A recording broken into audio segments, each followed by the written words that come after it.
कल एक video social media पर वायरल होती है जिसमें देखा जा सकता है कि एक होटल के अंदर एक शख्स एक नन्हे मासूम बच्चे पर बेईमाना तशद्दुद कर रहा है। उसके बाद जैसे ही वेटर आता है ये शख्स उस बच्चे को उठाकर गले लगा लेता है। इस वीडियो को जैसे ही मैंने अपने फेसबुक अकाउंट पर अपलोड किया, लोगों का शदीद रिएक्शन आया और लोगों ने इंतहाई नफरत का इजहार किया।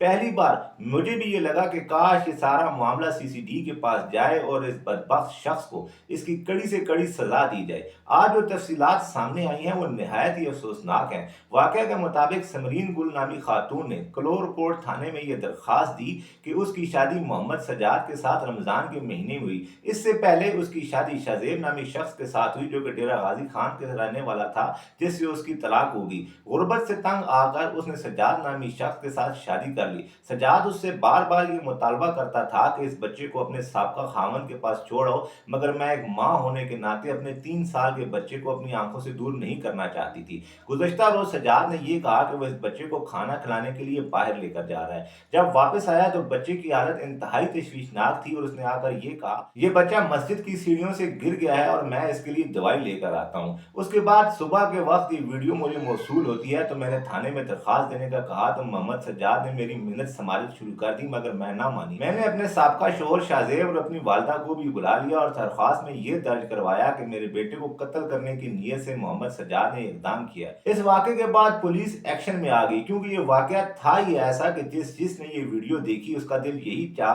कि जाए और इस बदबख्त शख्स को अपने हाथों से उसके अंजाम तक पहुंचाए। चनाचे पुलिस में की हरकत में आने के बाद मोहम्मद सज्जाद को गिरफ्तार कर लिया गया और आज मालूम हुआ कि इस बदबख्त शख्स ने पुलिस की हिरासत से फरार होने की कोशिश की, जिसके नतीजे में ये बुलंदी से गिरा और वही टांग जिससे ये इस मासूम बच्चे जुहान जिसकी उम्र फकत 3 साल थी बेईमाना तशद्दुद कर रहा था, वही तुड़वा बैठा। अब मेरी अपील है पुलिस से कि इस शख्स को यहीं तक ना रोका जाए, बल्कि इस शख्स को इक़दाम कत्ल की दफात के तहत जेल भी भेजा जाए और कड़ी से कड़ी सजा भी दी जाए। यहाँ पर एक और नुकता जो निहायत अहम है कि सोचिए वो खातून जिसकी पहली शादी कामयाब ना हो सकी, क्या अब उसकी दूसरी शादी कामयाब होगी और इस मासूम बच्चे का मुस्तकबिल क्या होगा। माँ बाप को भी चाहिए कि छोटी छोटी बातों पर कॉम्प्रोमाइज करके अपने बच्चों का मुस्तकबिल तारीक होने से बचाएं।